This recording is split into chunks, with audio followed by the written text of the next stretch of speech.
Hey, this is Chantilly, your business spirit guide. I'm a certified Vedic astrologer, business coach, and reader, and I like to follow the phases of the moon to manifest and set goals. I do weekly accountability videos on the four main phases of the moon. That's the new moon, the first quarter moon, the full moon, and the last quarter moon. And I take your goals and intentions that we created on the new moon and help you create a strategy with them and help you stay on track with them. Today we're talking about the full moon in Dhanista, Pada 1 on August 11th, 2022. On the full moon, we draw in the energies of what we need to manifest our goals and intentions. We also show gratitude for what has already manifested, and we ask to gain more awareness on our current goals and intentions so we can make any adjustments that we need to make and be in alignment with our divine purpose. Before I get started, make sure you like, share, and subscribe. Okay, overall, this full moon is offering us a new way to reach success with our work-life balance. And here's why. The full moon is with retrograde Saturn and retrograde Pluto in the nakshatra Dhanista in Pada 1.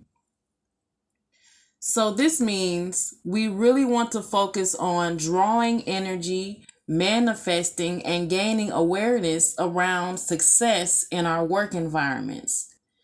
The energy of retrograde Saturn in Capricorn is asking us to review our careers and our work environments right now. The last time Saturn was in Capricorn, according to Vedic astrology, was in 2020. This shows us that we can't continue to do things in our work environment the same way that we did before 2020, the last time that Saturn was in Capricorn. So we're reflecting on our work environments and what we learned about them in the last 2 years.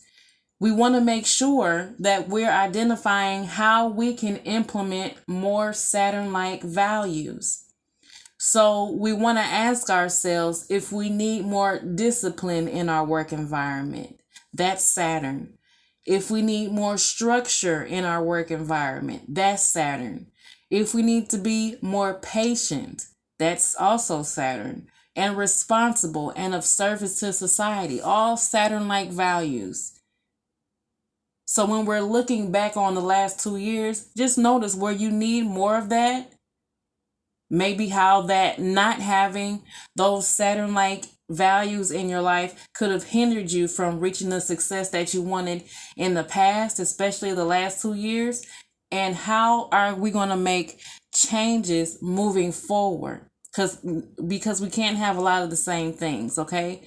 So using our resources to create something beautiful is also something that we might want to do more of during this full moon cycle. Okay, so the reason I say that is because Dhanista it's about creating beautiful things. It's about beautiful people. It's about things that are structured beautifully. So using what we already have, not looking outside of the resources that we already have, you can create something beautiful. Okay? Moving on, because retrograde Saturn is conjunct the full moon, it can be helpful to express how we feel about relationships, family and work environment issues that we could have been holding in. We could have been holding in, how we feel about these things. And, I was reviewing the new moon video and the first quarter moon video. And it seems like during the new moon, there was a lot of emotional healing that needed to be taking place. And the first quarter moon, it seemed like there was a lot of kind of getting spiritual downloads as to how we need to heal and what we need to express. And now it's time, now that we're in the full moon phase, it's time to express those emotions and get them out of us, because we're now focusing more on the realistic side of life, because the new moon and the first quarter moon were all about, emotions and creativity and spirituality. But now we're getting down to business. We're taking everything that we learned and we're utilizing it in the material world, especially our work environment and success. Okay? So Mars is in Critica in Pada 2. And we might start to notice that we have more energy to get things done in our daily routine, because that's what Taurus represents, our daily routine. And in the area of life that's connected to the house that Taurus is in. So you want to pay attention to the house that Taurus is in, because you also might have more energy to get things done in that house. So if you have Taurus in your, like I have Taurus in my sixth house, so I have my daily routine and my daily work routine together. So I have more energy to do both. Okay. Let's see what else we have here. This is also a good time for us to create strategies that will help us in our daily work routine, because Mars is in Taurus, like I already said.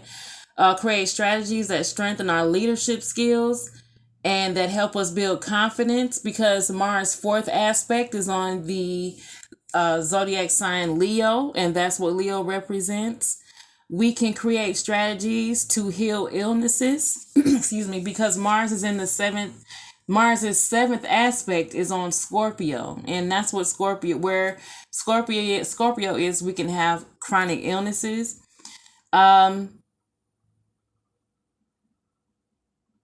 We can create strategies to educate ourselves on what we need to restructure our careers and work environments. So, and this is because Mars's eighth aspect is on the zodiac sign Sagittarius, and Sagittarius is all about gaining wisdom and education. So we can have more energy to get more education on how we can implement a new way of being in our work environments. Okay. And we can also have more energy to meditate and receive wisdom on in direction on the our work environments as well. So the sun in Ashleisha, the sun is in Ashleisha in Pada 3, and that means the sun is asking us to let go of insecurities that might make us feel like we have to gain success by clinging on to the old way of leadership, because it's not going to work.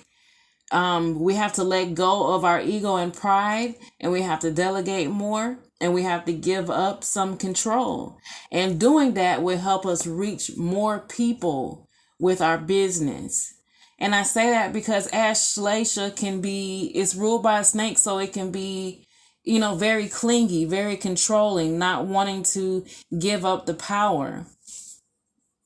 But that's not going to work during this time. The way that the way the planets are set up, it's not going to work this time. We're going to have to let go of control. Okay. So Venus in Pusha, we might need to we might need to hire more people. Like we might need to get an assistant. We might need to get a virtual assistant. We might need to, just outsource a lot more things, delegate a lot more things.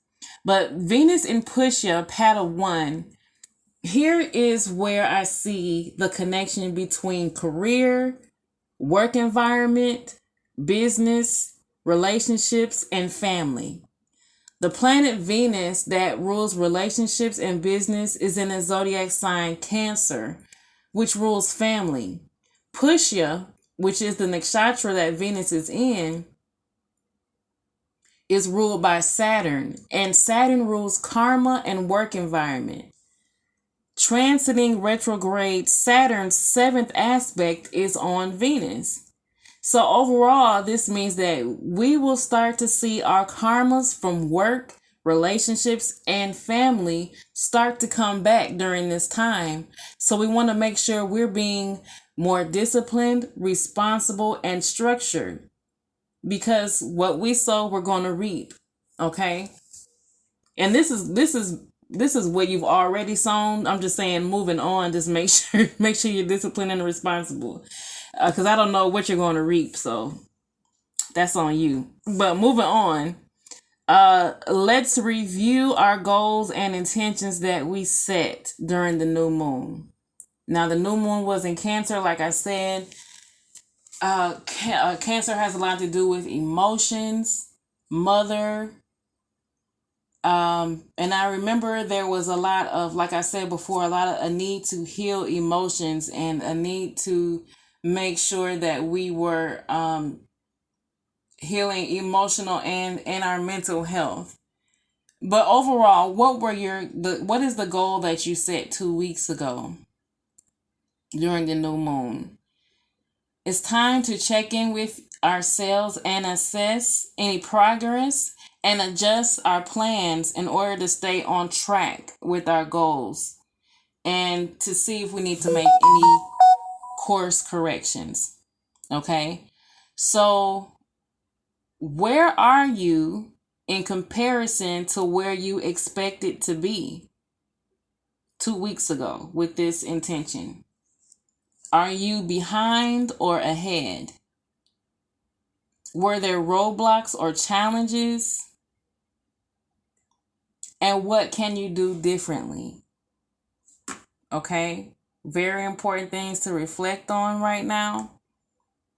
Did you encounter any new information or opportunities that pushed you into a different direction? Sometimes that can be good, sometimes that can be bad. Sometimes we understand that our goal is a lot bigger or different than we thought it was, but sometimes we're just getting distracted. Okay, so we need to understand the difference.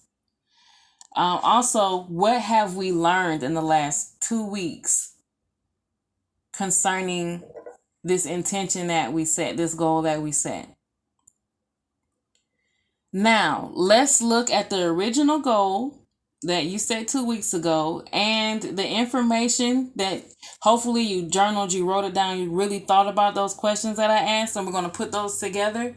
And then now we're going to rewrite the intention or goal if we need to. If it's still the same, that's fine. But based on the information in this video, if you notice that you need to adjust it, go ahead and adjust your intention, adjust your goal, and make sure you're putting it somewhere where you can see it on a daily basis. You know, maybe your planner, maybe a whiteboard.